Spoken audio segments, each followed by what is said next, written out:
Hey everybody, this is Doc Mack at the Galloping Ghost Arcade in Brookfield, Illinois. It is Monday, November 18th, 2013, and we are doing another one of our game player profiles. And today we are joined with Matt Rocco. What's up, guys? He was our first world record holder here at the arcade, our first year member, and is, since we've opened, has been such a major part of the gaming community here. And always awesome to have you in the arcade, and very happy that you're here so often. Always a pleasure to be here. So I guess let's just jump right in. What was your first experience you remember playing video games? I was very young. I was like 6, 7 years old. Started with console systems like Commodore 64, and then what more memorably would be ColecoVision. Loved my ColecoVision. Back in the 80s, nobody had a lot of cash to be spending on systems, and my dad used to take us, collecting cans to, get the scrap aluminum so we could cash in and buy a system. And a really funny story was I was like super close. I think I had like $75 for this system, so it was like one last run. Me and my sister gonna go out with my dad, look for some cans, and it was after a rainy day, and we're on this hill, this muddy hill, and there's like this can down there, and I'm like, I can get that. My dad's like, don't go get that can. This thing is a mudslide. I'm like, no, I got this. Me and my sister both tried to get it. What happened? Slid all the way down the hill. Got the can and eventually, got my ColecoVision. A muddy mess, but got my ColecoVision. Awesome. From there, have you continuously played console systems, or? Yeah, I don't love it as much as I used to. I still have, I have my 360, and I'll eventually get a new system. But I've always been immersed in the whole arcade scene. Yeah. Even since I was like 7 years old. What was your first arcade game you remember playing? I think it was Gyrus. Gyrus, really? It would have been Gyrus or Return of the Jedi or Indiana Jones Temple of Doom. I used to go to Just for Fun Arcade. Yeah. All the time because it was right around the corner from my house. Yeah. So I'd walk in. I got to know the manager at like 7 years old. So he'd give me some cash. I'd go next door, get him a sandwich, and then he'd open up a cabinet for me, click it, about 10 times, and I'd sit there and sit on that game, for a good hour or so. Yeah. Growing up, what were some of the other arcades that you frequented? Besides that one, a lot of people don't realize that Portillo's in Downers Grove actually had an arcade. Yeah. When they first opened, and it was actually the manager of Just for Fun had gone over there. So okay. I went there. I don't know how long they were open, but I went there for a while. There was another one on Roosevelt Road. What did they have there? Oh God! What'd you play? It would have been just regular classics: Galaga, Pac-Man. That one I can't really remember the games. I'd only been there a few times. Yeah. But a lot of the classics: Donkey Kong. Sure. Star Worlds I went to a lot. Not Star Worlds. Galaxy World, the Bowling Alley Arcade. Okay. I played a ton of Rastan there. Oh, very nice. One of the best soundtracks ever is Rastan, in my opinion. I know there's another one on Roosevelt Road that I used to frequent in Lombard. I can't remember the title of it. Played a lot of Millipede there. Yeah. So if I saw one, I would hit it. That's awesome. What were some of your favorite arcade games over the years? Gyrus, 1942, Turbo Miss Pac-Man will always be one of my favorites. For sure. Donkey Kong 3, because I used to play it at Ground Round. Okay. I think it was like a penny a pound for your hamburger or something back then. They had Donkey Kong 3 and another game, so I played a ton of Donkey Kong 3 when I was there. Oh, that's awesome. Games like Russian Attack, I played tons of in the arcade. Awesome. And here you've made yourself so notable by setting so many world records and getting high scores. Growing up, were you also into scoring then, or was that something more recent? I tried to get scores. When you're younger, there's no way I was going to get high scores back then. I didn't have the level of gaming that I feel I have now. Plus, you saw a lot of the same games, your Galagas, your Pac-Mans, your Donkey Kongs, and like guys that were playing those in the 80s, their game was pretty high. For sure. I just wasn't there. I look up at the scorecards and be like, I wish my name was up here. Yeah. But yeah, so I always wanted to, get the score. I just couldn't do it back then. Yeah. So you got into scoring here mostly, or? Yeah. What made you get into scoring? I just felt that I could get scores. Honestly, Yeah. I felt like I was one of the first people to ask you when you're going to start putting cards up on the machines. Because I remember Yeah, I asked, you I said, you guys going to put some scores up? And I guess that, I felt like I was ready to, try to get some scores. Yeah. Well, and definitely your first world record here was Halley's Comet. and that was so notable. Like that record had stood since 1986, as I recall. Yeah.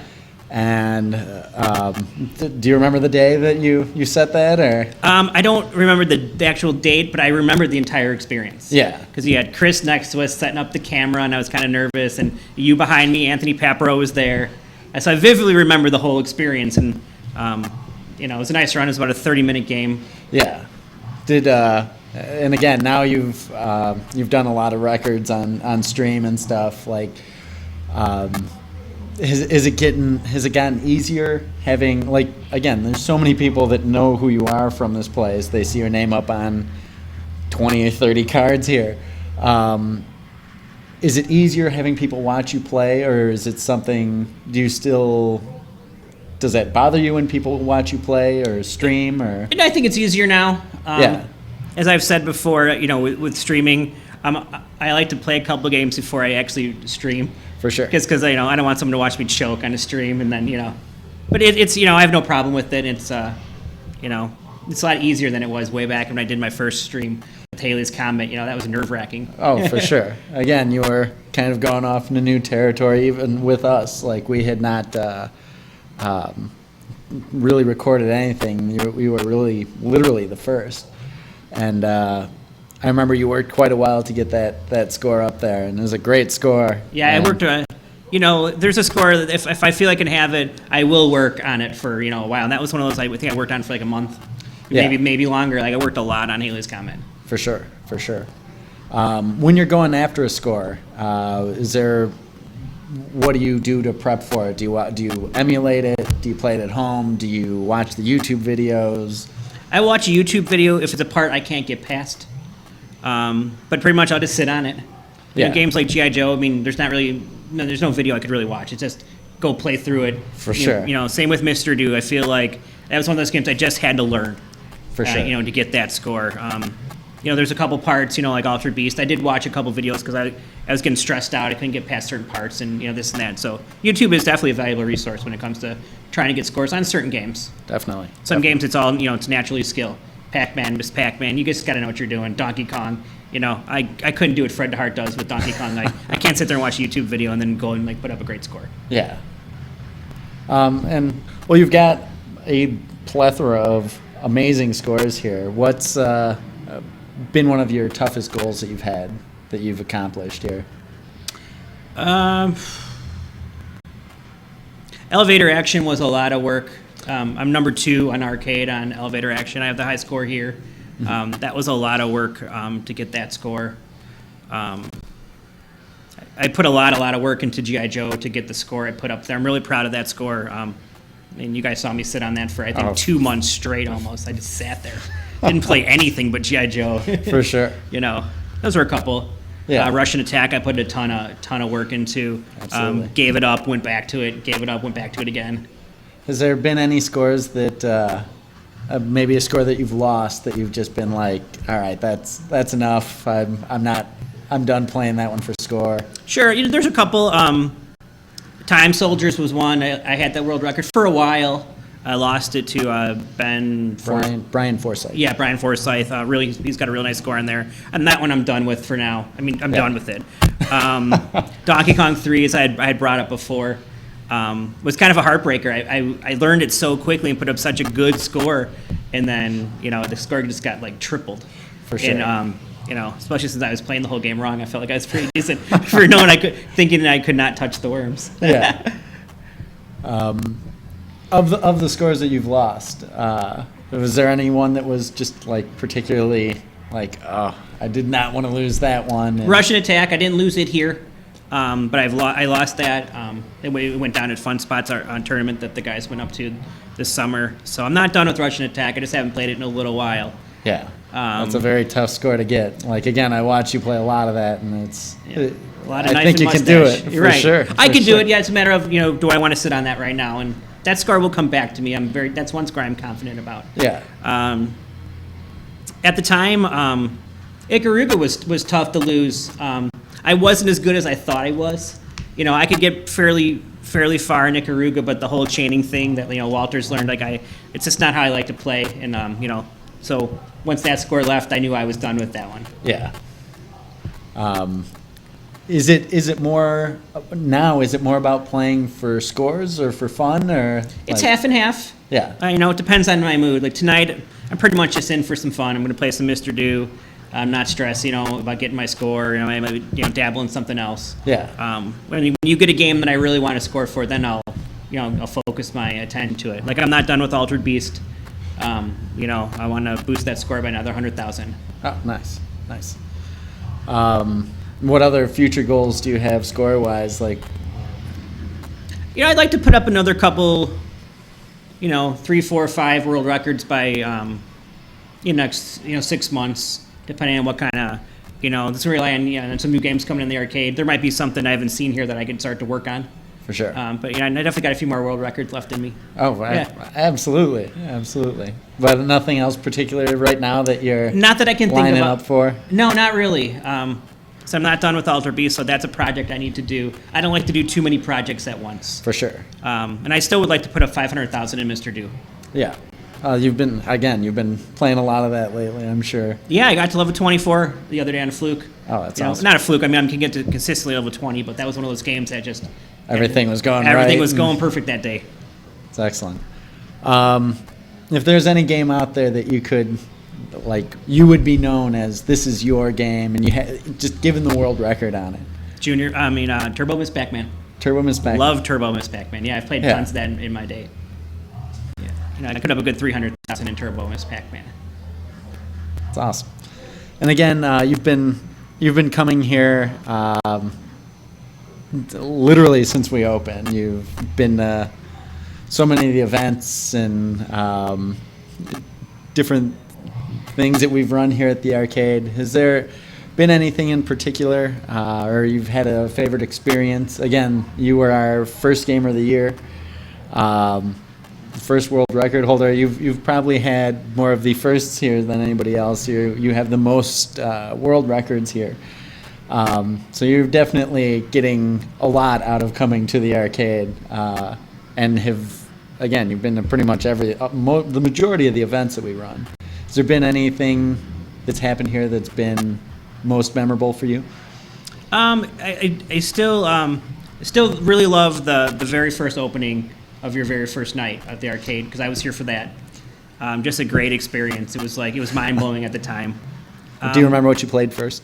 It was like a Burger Time, or it was a classic. Yeah. Was what I would have played first. Honestly, I don't remember that exact game, because I was like, I probably played 50 games that night. Yeah. I was one game here, and then you moved right on. I didn't sit on anything that night. Yeah.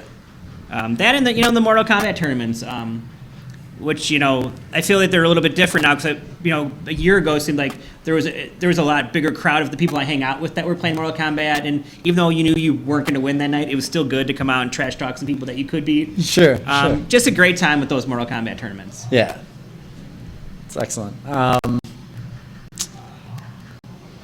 There's been, is there anything that you would like people to know about you as a gamer? Any of your accomplishments that you think that people should know? I just think, that I have a passion for this. Yeah. I honestly, to myself, I think it's really cool that I've been going to arcades for 30 years now. Yeah. Since I was 6 years old.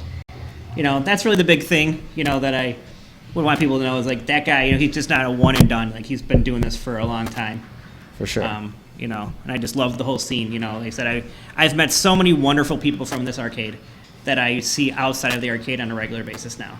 Yeah, that's actually been one of the, it's like a great thing that happens here, the community. And honestly, when we opened, you were a super notable player. James White, super notable player. And you guys had your initial differences on things, but since then, as more and more players have been coming in, the community has really developed and progressed to what it is now. And now there's so many regulars here. And it started with you. You were the first one. You were here all the time and really paved the way for what some of these other guys like Matt Walters, Fred DeHart, Chris Teeter, and Dave and Lowe, those guys are now enjoying. And really huge thank you to you for being such a pillar of our gaming community. I appreciate you opening the place up and bringing these people in. I mean, it's cool when usually the first thing I like to do is walk around to see if anybody's in the arcade. Yeah. Before I really jump onto something, you know. Was the arcade scene for you growing up, was it as social as it is now? No, Like, since I was so young, it was very individualized. It's like it was just me being there. Because, Yeah. you know, it'd be kind of creepy if some 20-year guy's talking to me as like a 7-year-old playing in the arcade. well, You know, like, Sure, hey, sure. guy, come hang out with me, like, you know, whatever. So no, like I was all, pretty much all alone playing by myself back in the day. you weren't bringing like your friends there. It was just more of a No, it was solitary- my dad would bring me and, you know, hang out and drop me off, whatever, and let me play, and then I would go home. Yeah. So no, I don't ever remember bringing any of my friends to the arcade. You know, I might have played with them at like Showbiz Pizza if I had a birthday party, but Yeah. you know, kind of just went off on my own. It's awesome. Well, I guess we'll wrap things up. I really appreciate Matt Rocco for coming in and doing our player profile. Again, he's our first world record holder here at the Galloping Ghost Arcade with Haley's Comet. Our first game of the year in, is that 2010? Yeah. 2011? 2010. 2011 Gamer of the Year. And again, you've got just countless world records and high scores here. So it's anybody who wants to come and meet you, you're here. And Yeah, I'm always up for a good game of something. You know, some Mortal Kombat, whatever you want to play. I'm here. It's just feel free to approach me. awesome. Well, thanks everybody for watching. Again, Matt Rocco, our gamer player profile on him. And thanks everybody for watching. And I'm Doc Mack from the Galloping Ghost Arcade in Brookfield, Illinois. And hopefully we'll see you around the arcade soon. Thanks a lot. Thanks, guys.